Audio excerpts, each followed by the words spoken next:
আল্লাহ পাক রব্বুল আলামিন বলেন, ও আমার ফেরেশতা, তোমরাই তো বলেছিলে মানুষ বানাবার কোনো প্রয়োজন নাই, আমরাই তোমার ইবাদত করব। ও ফেরেশতারা তাকায়া দেখো, এই ময়দানের চতুর্দিকে গোলাকার নিয়ে কেন দাঁড়াইলা? ও ফেরেশতা জানতে চায়। ফেরেশতারা ডাক দিয়ে বলেন, আল্লাহ, এই ময়দানের চতুর্দিকে আমরা এই জন্য গোলাকার হইয়া দাঁড়াইলাম, একজন ফেরেশতার কাঁধের উপর আরেকজন ফেরেশতা দাঁড়ায়। কাঁধের উপর দাঁড়াইতে দাঁড়াইতে আসমান পর্যন্ত চলে যায়। আল্লাহ পাক রব্বুল আলামিন জিজ্ঞেস করেন, ও ফেরেশতার দল, তোমরা এই ময়দানের চতুর্দিকে গোলাকার হইয়া কেন দাঁড়াইলা? আবার আসমান পর্যন্ত চলে আসছো। ও ফেরেশতারা, আমি জানতে চাই, আপনাদের কি মনে হয় আল্লাহ তাআলা জানেন না? তারপরও কেন জিজ্ঞেস করলেন? ফেরেশতাদেরকে আল্লাহ তাআলা সাক্ষী রাখার জন্য ফেরেশতাদেরকে জিজ্ঞেস করলেন, এই ময়দানের চতুর্দিকে গোলাকার নিয়ে কেন দাঁড়াইলা? ও ফেরেশতা জানতে চায়।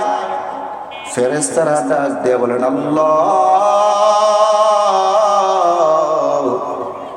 এই ময়দানের চতুর্দিকে আমরা এই জন্য গোলাকার হইয়া দাঁড়াইলাম, দুনিয়ার কোন সমাবেশ হইলে পুলিশ বিডিআরে এই সমস্ত দিয়ে পাহারা দেওয়া লাগে কোন সমাবেশ অনুষ্ঠান মাহফিলে, কিন্তু এটা তোমার জান্নাতের বাগান, এখানে তো পুলিশ আসবে না, বরং এটাকে বানচাল করে দেওয়ার জন্য আসবে।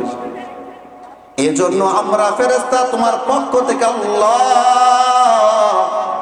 এই ময়দানের চতুর্দিকে গোলাকার হইয়া দাঁড়াইলাম, যাতে করে কোনো বিপদ আপদ এই ময়দানের ভিতরে না ঢুকে। আল্লাহ পাক রব্বুল আলামিন জিজ্ঞেস করলেন, ও ফেরেশতারা দল, এই ময়দানে কি হয়? আল্লাহ রব্বুল ইজ্জত সব জানেন, তারপরও কেন জিজ্ঞেস করেন? ফেরেশতাদেরকে সাক্ষী রাখার জন্য আল্লাহ তাআলা বারবার জিজ্ঞেস করেন, ফেরেশতার দল, এই ময়দানে কি হয়? ফেরেশতারা আল্লাহ তাআলার প্রশ্নের জবাবে বলেন, আল্লাহ, এই ময়দানে তোমার কিছু বান্দা দিনের কথা বলে আর কিছু বান্দা শোনে। দিনের কথা শুনে যাওয়ার পর তোমার বান্দার চোখ দিয়ে ঝরঝর করে পানি পড়ে। আহারে, যখন জাহান্নামের কথাগুলো বলা হয় তোমার বান্দার চোখ দিয়ে পানি বের হয়। আর যখন জান্নাতের কথা বলা হয় তোমার বান্দার দিলের মধ্যে আফসোস হয়, কখন আমরা জান্নাতে যাইব। আল্লাহ পাক রব্বুল আলামিন বলেন, ও আমার ফেরেশতা, তোমরাই তো বলেছিলে মানুষ বানাবার কোনো প্রয়োজন নাই, আমরাই তোমার ইবাদত করব। ও ফেরেশতারা তাকায়া দেখো,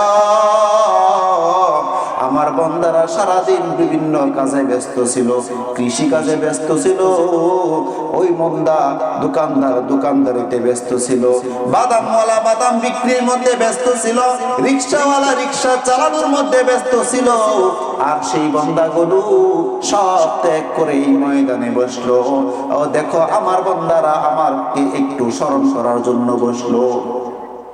আল্লাহ পাক রব্বুল আলামিন ফেরেশতাদেরকে ডাক দিয়ে বলেন, ফেরেশতারা দল, আমি তোমাদেরকে সাক্ষী রাখলাম, আমি তাদের জীবনের পিছনের সমস্ত সগীরা গুনাহকে মাফ করিয়া দিলাম।